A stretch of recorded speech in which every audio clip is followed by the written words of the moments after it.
क्रिस्त में मेरे प्यारे भाइयों बहनों और अमृत धारा के श्रोताओगण, आप सभी को मेरा प्यार भरा जय यीशु। आज माता कलीसिया सामान्य काल का 28वां रविवार मना रही है और आज हम मनन चिंतन करेंगे संत मत्ती के अध्याय 22 1 से 10 तक। आज के सुसमाचार में प्रभु यीशु ख्रिस्त हमारे सामने विवाह के भोज के बारे में हमें बताते हैं। अक्सर प्रभु यीशु ख्रिस्त कहानियों द्वारा, दृष्टांतों द्वारा लोगों को शिक्षा देते थे। यह कहानी और दृष्टांत की विशेषता यह है कि यह लोगों के जीवन से जुड़ी हुई है और इसीलिए लोगों को प्रभु यीशु की शिक्षा और दृष्टांत आसानी से उन्हें समझ में आ जाता था। और इसलिए आज के सुसमाचार में विवाह भोज के बारे में हमें बताया गया है। प्रभु यीशु कहते हैं, स्वर्ग का राज्य उस राजा के सदस्य है जिसने अपने पुत्र के विवाह के लिए विवाह उत्सव रखा गया था, समारोह रखा था। और जिस प्रकार समारोह रखा गया था, राजा होने के नाते वे बड़े से बड़े लोगों को, अपने मित्रजनों को वे आमंत्रित करते हैं। ख्रिस्त में मेरे प्यारे भाइयों और बहनों, हम भी हमारे जीवन में देखते हैं कि जब हम हमारे कुछ त्यौहार मनाते हैं या कुछ समारोह मनाते हैं तो हम हमारे मित्रगण, हमारे सगे संबंधी, हमारे परिवार के जनों को हम आमंत्रित करते हैं। और जब वे हमारा निमंत्रण अस्वीकार करते, जब वे इस समारोह में नहीं आते हैं तो सामान्य रूप से हमें बहुत दुख होता है, हमें तकलीफ़ होती है।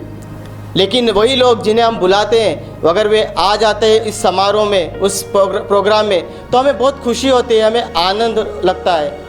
और इसीलिए आज के सुसमाचार में हम देखते हैं कि राजा भी यह सोचकर अपने मित्रगण को, अपने पड़ोसी जनों को बुलाते हैं, लेकिन वे राजा के निमंत्रण को अस्वीकार करते हैं। इतना ही नहीं, वहाँ बताया गया है कि वे अलग अलग बहाने ढूंढने लगते हैं। कुछ बोलते हैं कि हमें तो अपने खेत में जाकर कार्य करना है, कुछ कहते हैं कि हमें अपने व्यापार को देखना है। तो यहाँ पर बताया किस प्रकार अलग अलग बहानेबाजी वे करते हैं।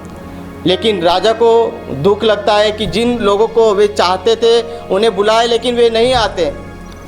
लेकिन उस माहौल को वह ख़राब नहीं करना चाहते, बिगाड़ना नहीं चाहते। और इसीलिए राजा कहते हैं कि जाओ, चौराहे पे जो भी लोग मिले उन्हें लेकर आओ।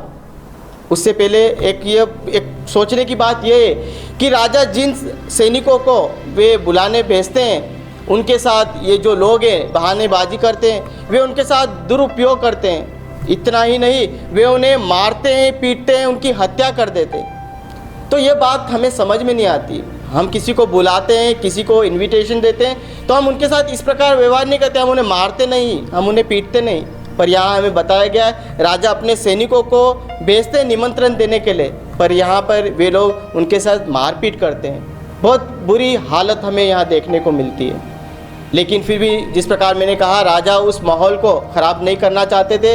वे चौराहे से सभी लोगों को बुलाकर ले आते हैं और जब इस समारोह में वे आते हैं तो हो सकता है राजा होने के नाते राजा ने सभी को विवाह के वस्त्र दिए होंगे।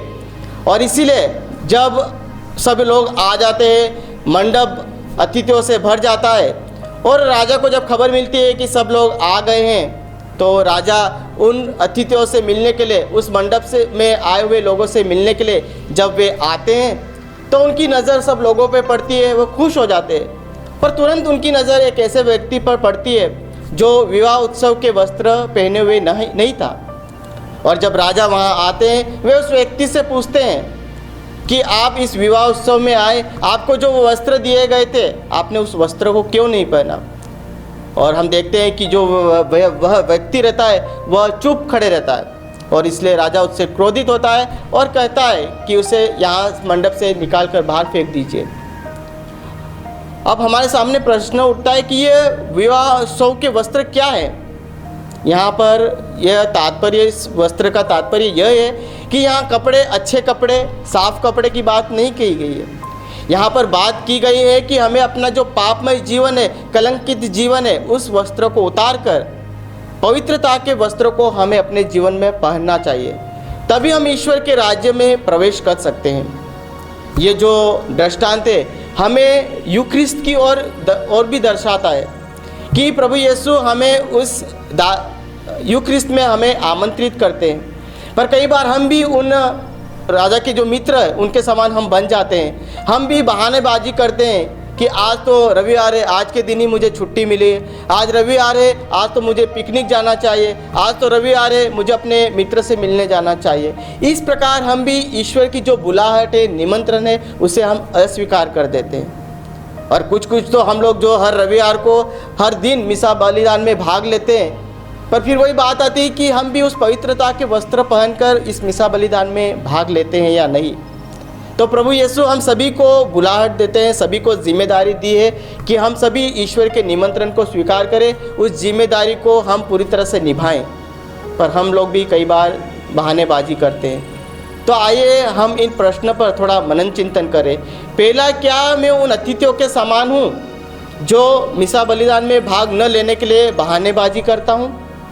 दूसरा प्रश्न, क्या मैं प्रभु को अपने दिल में ग्रहण करने के लिए क्या मैं अपने दिल की तैयारी करता हूँ, अर्थात पाप स्वीकार करता हूँ? तीसरा, क्या प्रभु की दी गई हुई बुलाहट के प्रति मैं वफादार हूँ या नहीं? तो आइए इन प्रश्नों पर थोड़ा मनन चिंतन करें और पवित्रता के वस्त्र पहनकर प्रभु के पास आने की कृपा करें।